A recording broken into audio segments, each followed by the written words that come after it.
Welcome to another episode of From a People Perspective, a show hosted by Martin Hawk. Today's guest is Vanesa Cotlar, VP of People and Culture at PolicyMe, a digital insurance company building a full suite of insurance products for the Canadian market. Vanesa brings a rare mix of perspectives to the people function: strategy consulting at Deloitte, co-founding an HR tech startup, and nearly 5 years at PolicyMe, a tenure that speaks for itself. In this episode, we get into future-proofing your CEO relationships with reliability and strategic thinking, what it actually takes to build trust at the top, and why showing up consistently matters more than most people realize. We talk about the pitfalls of rushing into AI adoption without building real literacy first, and how PolicyMe has approached that challenge by shipping real tools, running hackathons, and meeting people where they are. And we explore how organizational culture affects the success of flexible and remote work policies, and why intention matters more than the policy itself. This podcast is brought to you by the People Group.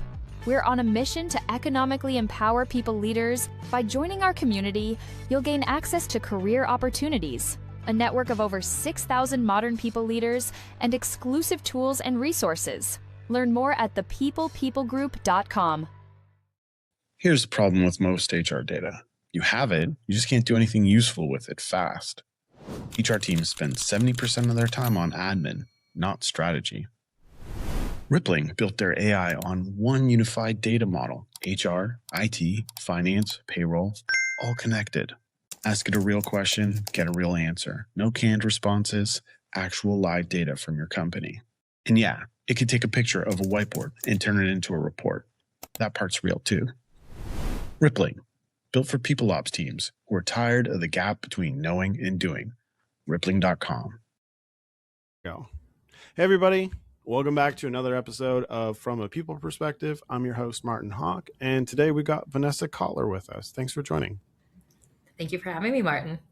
All right. So we're going to dive in here. I think I always prefer when folks do their own intro, but I've also known you've done a ton of podcasts in the past, and I don't want to I want to cover some new stuff. So for context and for everyone listening, there's a ton of amazing podcasts that you've been on in the past that kind of cover the whole story, right? You started in strategy consulting at Deloitte. You left to do a remote year. You co-founded an HR tech startup company. We'll jump into a couple questions there for sure. And then you came back to Canada, and currently you're the VP of People and Culture at PolicyMe, a digital insurance company out of Toronto. They're sort of and from the looks of it, in my understanding, it's sort of the Wealth Simple of insurance. Is that a fair crack? Yeah, I mean, we started in the life and health space, and we're building essentially the whole suite of insurance products. So yes, that's where we're going. Cool. So to start things off, just to get to break the ice, let's just assume you're stranded on a desert island and you don't have anything but one music album or artist to listen to for the rest of time. What artist are you picking? Oh my God, what a good question. I'm going to answer this probably in a weird way, but I'm the type of person that doesn't really have a favorite artist or album, but I get stuck on songs. Yep. So I feel like I'm the type of person that I get stuck on a song and then I will listen to that song on repeat till I'm done with the song, which is really, really funny because for anyone that knows me, if you are with me through a period, you'll just know, anytime if you're a friend and you come over, the one song will play. But I will say it's funny. I feel like one of my pump ups is Glad You Came. It's just a good one to get things. Yeah. And that one stays in my mind. It just lives there, and you're okay, the weekend's coming or those sorts of things. It sits in my mind. Would I listen to it if I'm on a desert island the whole time? I don't know. Maybe I'd look for something deeper to keep me company. Yeah, I'd worry that being alone on an island with Glad You Came could be the wrong vibe. You're just sitting there by yourself. But that was the point is really the island welcomes me, Martin. The island is glad I came. There you go. I like that. Yeah, I like there we that perspective shift. Okay. Midnight snacks or snacking in general. What's your go-to? Okay, this I'm much better at because I have a lot of snacks. I would say I'm definitely a popcorn person, both sweet and salty, and I love acai bowls. But is that what I'm having at midnight? Probably not, because I Yeah, would need to go find it. that's fair. Okay, so popcorn wise, like, are you go to the movies? Do you have like a routine to get butter on the popcorn? Is there a system in place, or are you more of like a bagged popcorn person, or make your own popcorn? Definitely bagged popcorn person, but like the fun flavors. We actually did a popcorn tasting social at PolicyMe last year, which was so fun. Because we're remote first, we actually sent all of our employees these boxes to their homes of like gourmet popcorn. And like the whole social was like try your flavors, pick your favorite, and then you were like in groups with people that Yeah. had the same favorite as you. It was just like a quick fun thing to do. But I'm talking like the ones that are like champagne, strawberry, popping popcorn. Okay. Like, All right. like we're talking like cool, different popcorn flavors. So are you like ride or die Chicago mix, or what's your go-to flavor? I feel like I like the sweet and salty more Mhm. than Chicago mix. I find Chicago mix honestly gets really on your hands a lot. Popcorn in general, like the hard snap when you're like, I can't shake someone's hand. Yeah, it's a messy ordeal at times. Yeah, Yeah. that's fair. Okay, so cool. We've gotten to know you a bit here.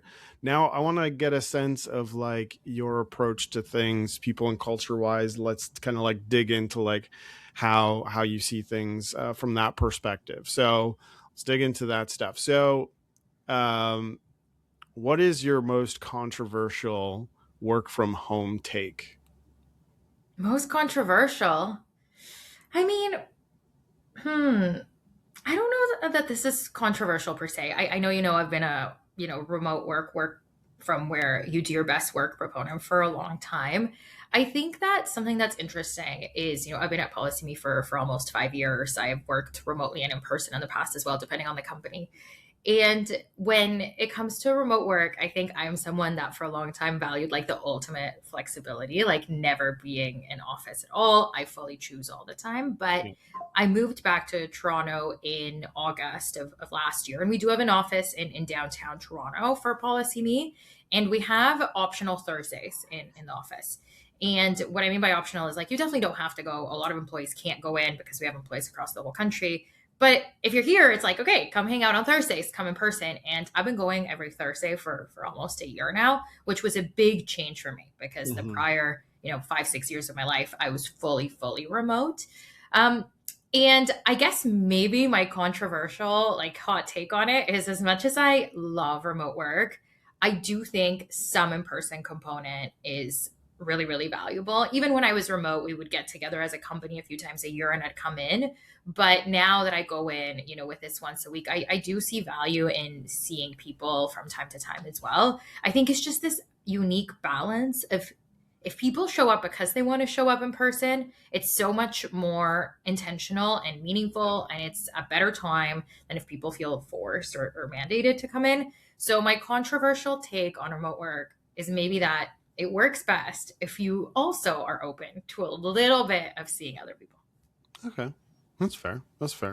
I know anytime I have to go somewhere and I don't want to be there, but I know I have to be there, like I bring a completely different energy. And like, how would that be any different for working, if not more like amplified?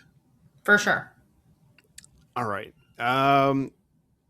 What emoji best describes your work style?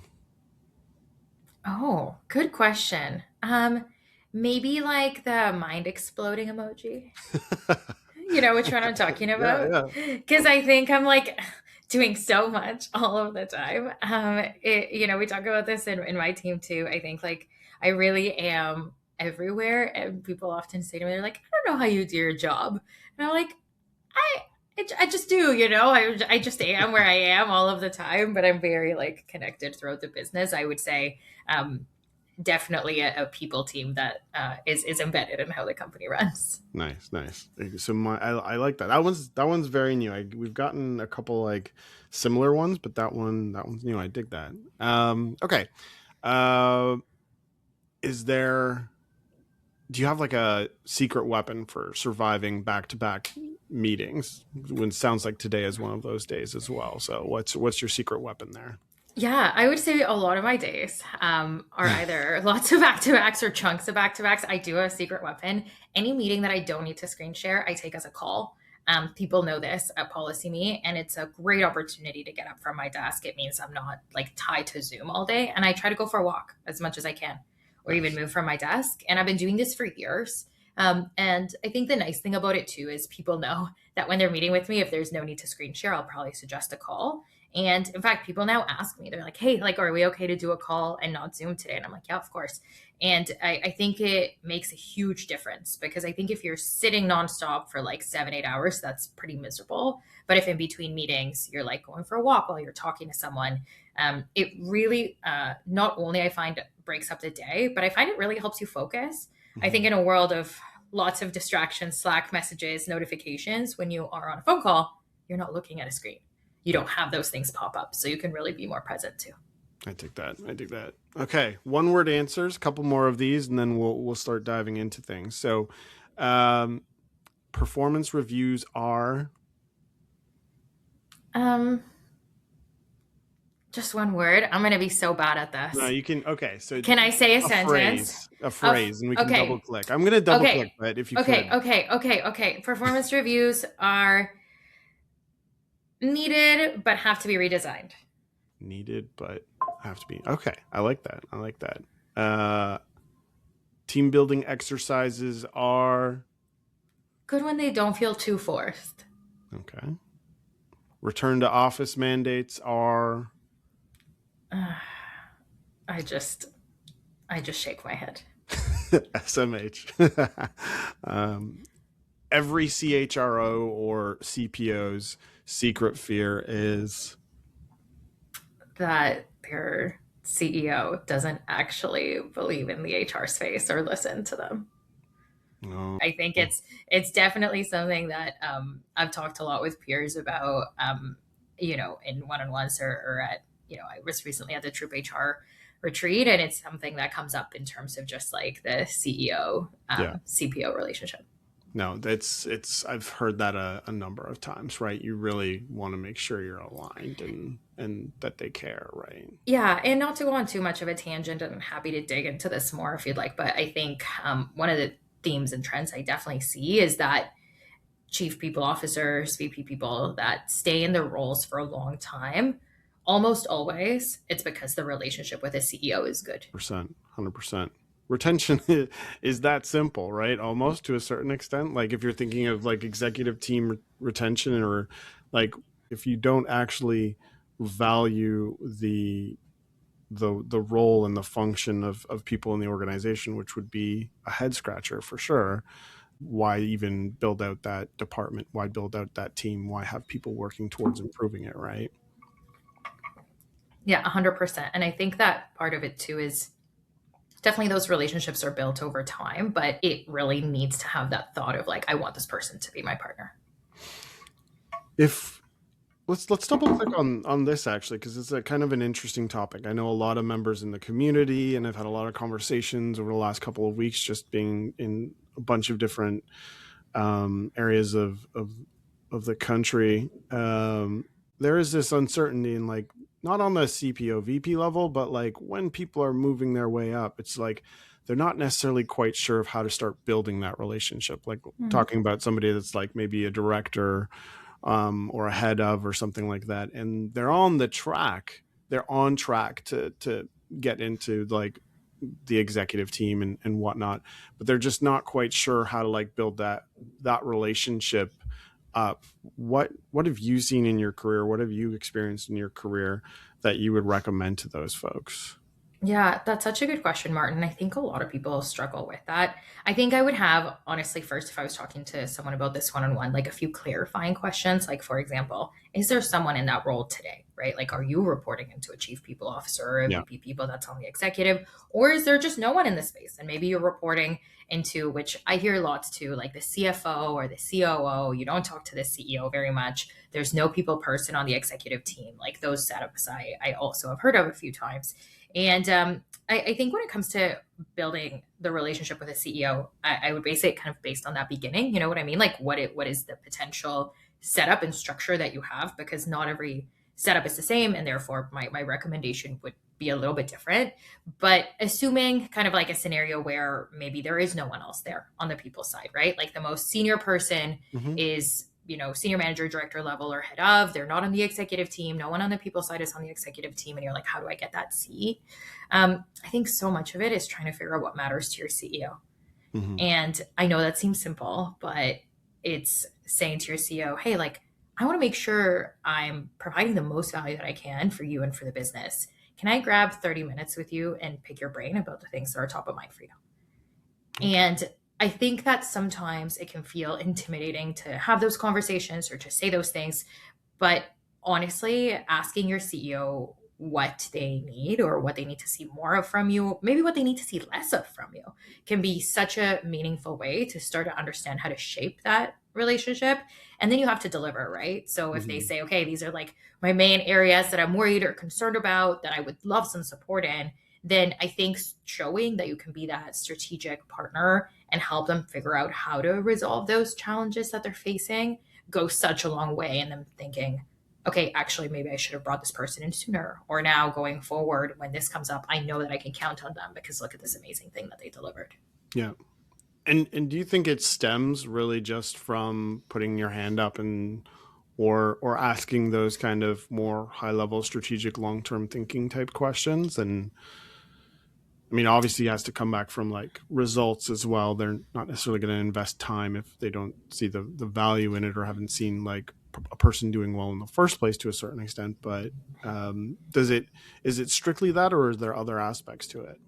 Yeah, I mean, obviously, if the CEO has a reason as to why they don't want the role on the executive team or they don't believe in it, that may just be like a hard uphill battle that may be impossible to climb. So I think that's kind of why I was saying at the beginning, the situation matters so much, right? Is it that is it actually your CEO, or are you reporting into someone that's like not advocating for you and not giving you that space? So I'm very much taking it from the perspective of like the one scenario where there is that opportunity for you, but maybe you just haven't built that relationship with your CEO. So when I say like really figuring out what they need, I think that's just the starting point, right? Then they tell you what they need, you figure out how to deliver, you go back to them, you start building this relationship of essentially collaborating on things. They start seeing the impact, you share lots of data, you quantify the things that you're doing. And as they see results, you then put your hand up again. Hey, we were able to work on this together. Now, has that moved the needle enough for you? How else can we be working together more effectively? Or what else would you need to see that would really help you in your day-to-day or help our company move to the next level?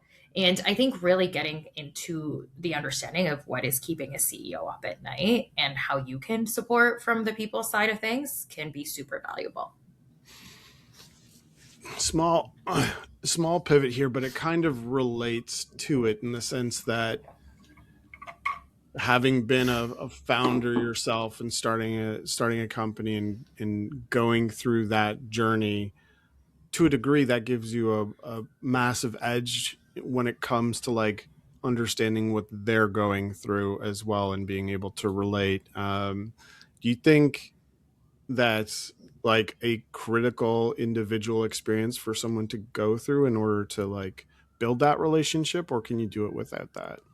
Oh, I definitely don't think you need to be a founder to understand your founders. Yeah. I think what it did for me, to be honest, is I think being a founder and especially being a CEO is so different than what most people think. Like, especially early on, a lot of your time is spent talking to potential investors and pitching your business. Yeah. You are more outward facing. I would say your job is closer to sales than anything else. You're like sharing ideas, getting people to believe in you, and you're doing a lot less building, or you're trying to build whenever you possibly find free time. And as things get bigger, that's where like the role really starts to shift and change. But the CEO is always like, how are we going to keep this business alive? Right? They're always looking at the financials. They're always looking at runway. They're always looking at growth. Like, they're really thinking at a macro level, how are we going to make sure that this organization not only like survives, but thrives? And with that, I think when I think about my own journey, Was it helpful to understand that mindset? Sure, like it never hurts. Yeah. But I definitely don't think it's like necessary to say, go start your own thing before you try to really understand your CEO or your founders. Right. What in that moment, what should a person sort of be thinking, like if they don't have that, or if that's never on the like, hey, I don't have the entrepreneurial bug, that's more for me, I want to work my way up through the organization, I want to work in organizations, I don't want to start my own thing. What are like the key things you think a person should be working on that might not be obvious? Yeah, I mean, I think when it comes to progressing in your career, one of the biggest things that I always say is just like, do what you say you're gonna do. Being someone that's reliable. Yeah. I know it's, again, I think a lot of these things, like they seem simple, but they're not things that everyone showcases. And if you're the person that's there when someone needs you and you're there time and time again, and you're responsive and you don't mind that, I know there's a lot of different perspectives in terms of like after hours work, but at the end of the day, like your CEO is likely working all the time, right? Yeah. So if you want them to see you as that partner, if they need something at like 7 p.m. on a Tuesday and you get back to them at 7:10 p.m. on the Tuesday, it's going to be much more valuable for them than if they hear from you the next day, if they were working that night through something that needed your input. So I think so much of it is trade-offs too, right? There's different moments where people choose to focus more on their careers, where they're willing to invest in certain ways to kind of progress quickly. And there's times where people are focusing more on other areas of their life, right? So I always say just like keep in mind what are your own priorities in that moment, and understand that like sometimes, especially if you want to grow quickly in tech or the startup world, and in other industries too, right? I think that like reliable nature and that commitment to actually showing up when someone needs you can go such a long way. Yeah. Kind of pivoting back to where you're at right now, and a similar question, like, okay, so building a relationship with the founders or the CEOs and the exec team relies on really knowing what sort of keeping them up at night in terms of like yourself and your role in PolicyMe now, and just like the world of people and culture. What's the big challenge on your plate right now from your perspective? Yeah, I think that, and I'm happy to talk a lot about this because we've talked about it a little bit before, but I think AI is moving so quickly. And I would say I'm someone that has been in it from pretty early stages. Like I was building GPTs before ChatGPT had the ability to build GPTs with different tools. Wow. And I would say I started my journey in like 2023, towards the end of 2023, and then into 24 really started to supercharge more. We're in 2026, but like the tools I was using originally are totally different than the tools that I'm using now. Like I'm in Claude Code, building apps for myself, for my team, helping us like deploy faster things that we need, or things that were manual. Like how can we build tools around them that are specific for us? But I think one of the things that I see is like the speed that it's moving at and the time available that we all have to learn are not aligned. Because I would say like as an executive, I have so much that I need to get through in a day, in a week, in a month. And at the same time, now I've added this layer of I want to be the most AI literate version of myself that I can be.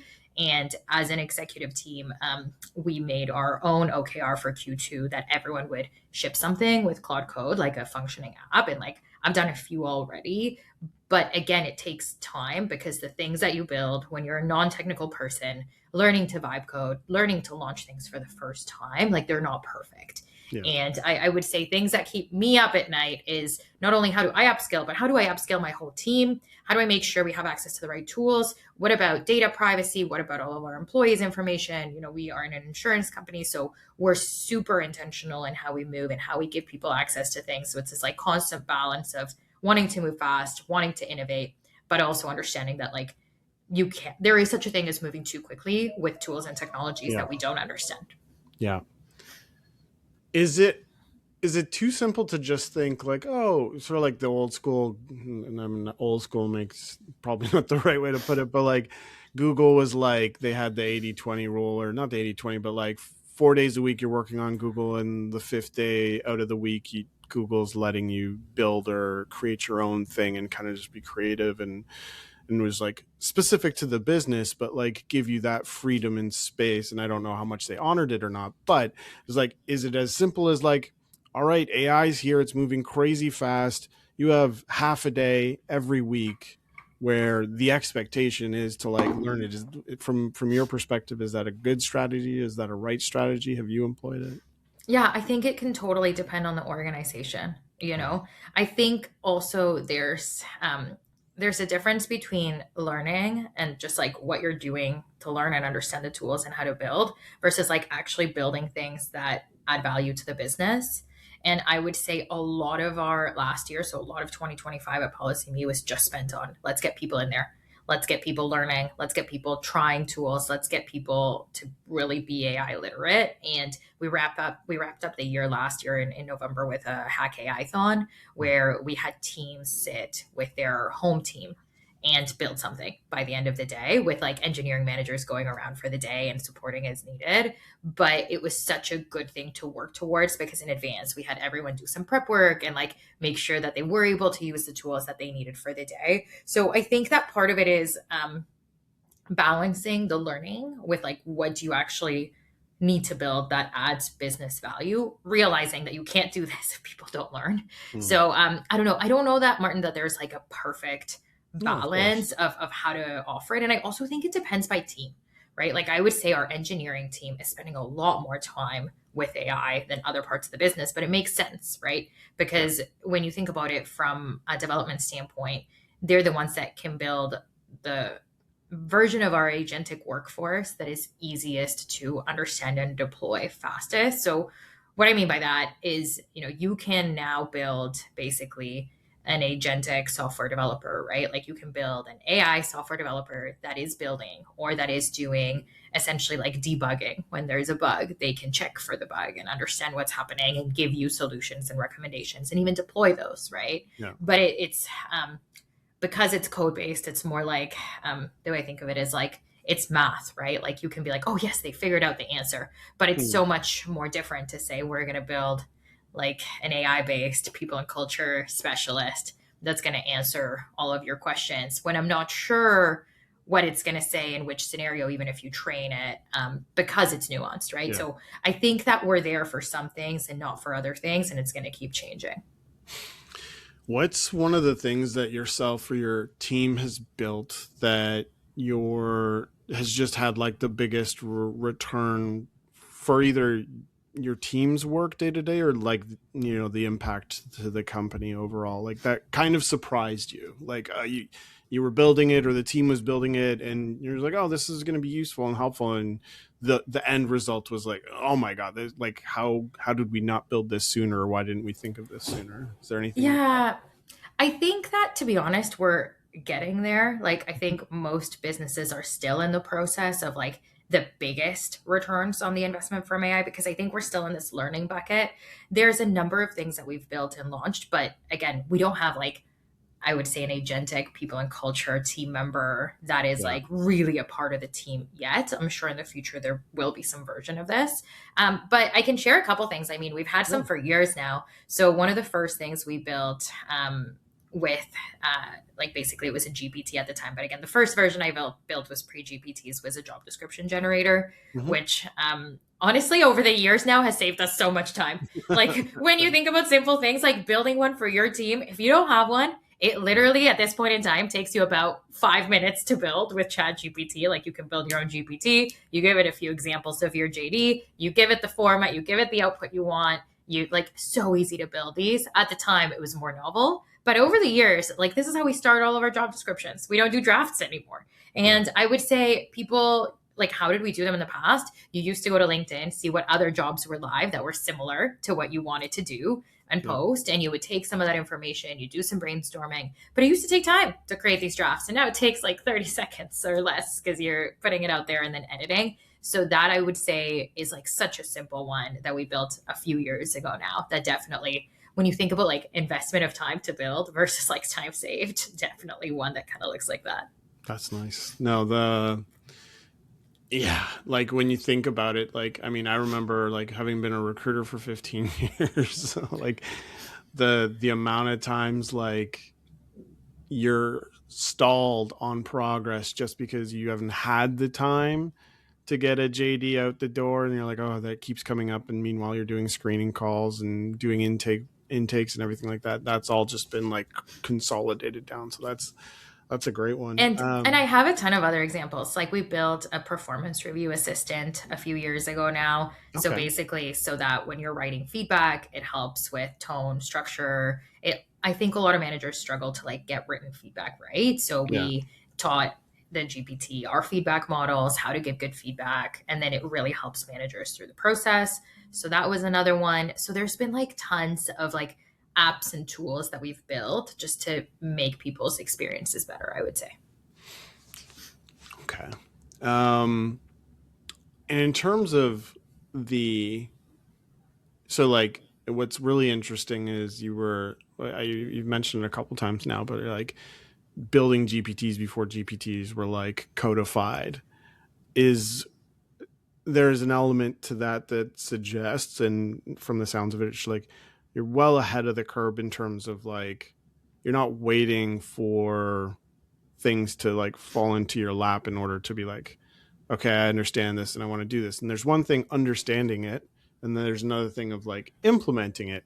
What are you keeping an eye on right now? Just for yourself with all the AI stuff, like are there specific tools that you're really excited about, concepts or frameworks? Like what are the things that like you're reading up on right now? Yeah, great question. I mean, I would say the most of all the things I've done in the last few years, the most life-changing, and no one's for me to say this, is definitely Claude Code. But Okay. I want to explain why. So Yeah. I do think in this moment in time still to go in terminal, which is like what developers use, there is like a small barrier to entry, which like I say small, but maybe it's not that small for non-technical people because it's things we don't know how to do.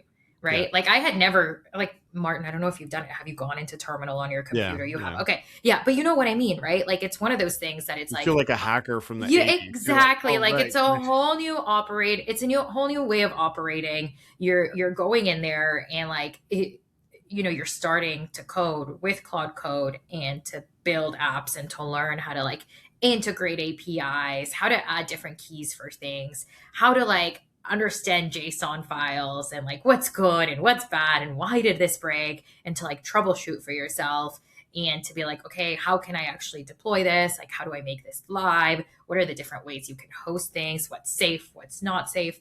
I just think it really has changed my perspective on a lot of things that I just didn't really understand before because I didn't have the opportunity to understand before because I don't have a background in software development. And like we joke internally that I'm like our most junior software developer now at PolicyMe as well, just because like I feel like, to your point, like I've been like a little bit ahead of the curve the whole time. So the first time our CTO and I co-lead our AI strategy in our company, we decided this at the end of 2024, launched it in 2025. So that also really helped just because him and I have been very tied at the hip in terms of what are we doing? How are we going about it? How are we making sure our employees are really a part of the journey?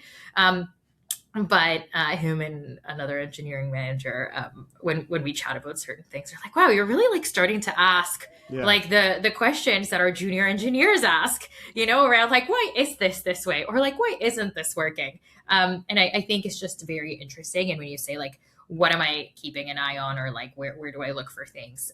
I am very fortunate that we have an AI guild internally. We meet every 6 weeks now. We used to meet every 3 weeks last year when we were really building. Now every 6 weeks we demo what we've all built.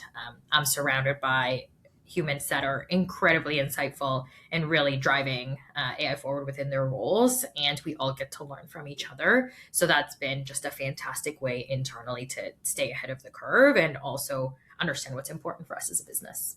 So if I'm listening to this and I have been on the fence or like waiting outside the door thinking like, oh, there's this whole crazy party, but it's intimidating, I don't want to go in there, I don't know how to dance kind of deal, I don't know anyone in this room, kind of like the analogy of just being intimidated by AI, and like what could you leave with those people still sort of like listening like, oh man, it sounds so cool what Vanessa's doing, but like I'm still just so intimidated, like where should they start? What should they do? Yeah, I know this is a funny suggestion, but pick whichever you're most excited to try, be it ChatGPT if you haven't, but most people have, or Claude. I would say just like go into Claude AI and say, "Hi, I am new to this. I don't know how to get started. This is what my role is. These are what my fears are. I'm looking to learn. Like, how do I start?"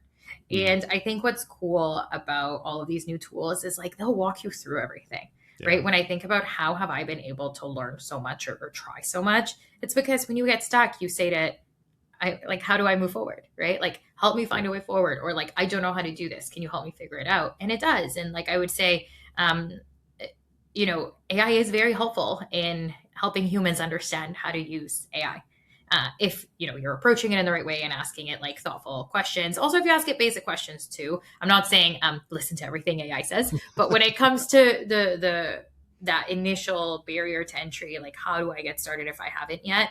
I would say all of your questions that you maybe are like, I shouldn't be asking these anymore, I should know the answer. Just go ask Claude, go ask ChatGPT, because it feels like a safe way to kind of enter the space. It's very fair. Awesome. Well, honestly, it feels like in 3 or 6 months, you'll have a bunch of different answers or a bunch of different updates. Given the way the speed of things are going, that really relates. But I just want to say thanks for making time for this conversation today. Really appreciate it and excited to continue. Yeah, of course. Happy to share back anytime, give you updates, Martin. It's always lovely to chat. Likewise. Awesome. Take care. If you enjoyed today's podcast, make sure you subscribe wherever you listen to podcasts. And if you're not already a member of the community, please join us at thepeoplepeoplegroup.com.